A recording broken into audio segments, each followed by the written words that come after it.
bought the hotel about 38 years ago, Jacqueline started a protest. And her protest was that she thought she had to be physically evicted from the hotel. She thought they should take the money and give it to the poor people rather than putting it into the Civil Rights Museum. Jacqueline Smith has been on that corner for 37 years, and I was here a month or so ago, and it's 250 or 60 days, so it's got to be 37 years and 300 days that she has been on that corner. Every day, snow, when COVID hit and the museum was shut down for a period of time, she was on that corner. Not all day. She's there about 6 or 7 hours a day. I had a group from England here a few years ago, and they said, well, can we go talk to her? And I said, well, sure. She's sweet enough. She's nice enough to talk to. Not unintelligent by any stretch of the imagination. She had a college scholarship, a full ride scholarship to the University of Mississippi in Oxford, Mississippi, that she never took because she started a protest. It was a voice scholarship. When I brought my group down here and they went up and talked to her, when we started back towards the bus, she said, where are you folks from? And they said, London. She started singing a cappella, God Save the King, at the top of her voice. And it was beautiful.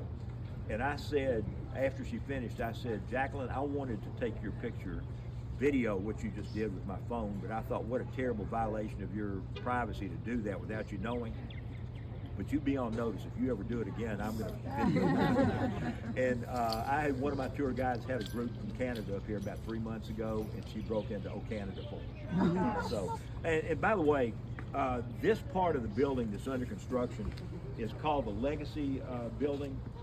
They're actually doubling the size of it, but when they open back up in about probably about a year, you will be able to come back. You'll be able to go over and go up into James Earl Ray's old room. They actually had that before they started the expansion, but they have a model of the Thunderbird, or excuse me, the Mustang. They have a model of the rifle up there, and it's all audio visual that tells about the trial and the pursuit of King. Excuse me, of Ray. There's a picture over here of right after the shot was fired, where the men up on the balcony, they're holding Dr. King's head, and they're waiting for the ambulance to come, and they're pointing off in the distance, and they're not pointing to that building. And people use that as a conspiracy theory, just like when John Kennedy was killed. You know, the conspiracy theory for King was that he was too peaceful, so the Black Muslims, the Black Panther Party had him murdered. He was too radical, so the FBI had him murdered. But we're in somewhat of a bowl, and if somebody dropped a firecracker at the end of the room, or at the end of the hallway down here, the courtyard, it would echo around, and you wouldn't know where the shot came from. There was a Memphis writer named Hampton Sides, S-I-D-E-S, that wrote a book called Hellhound on His Trail. And Hampton Sides is one of those authors that just does amazing research, and he researched and found no connection between James Earl Ray and anybody else.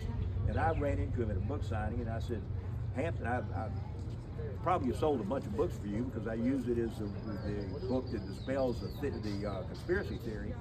And he said, well, I never could dispel the conspiracy theory, but I never found a single soul who was ever associated with Ray that could have been part of it.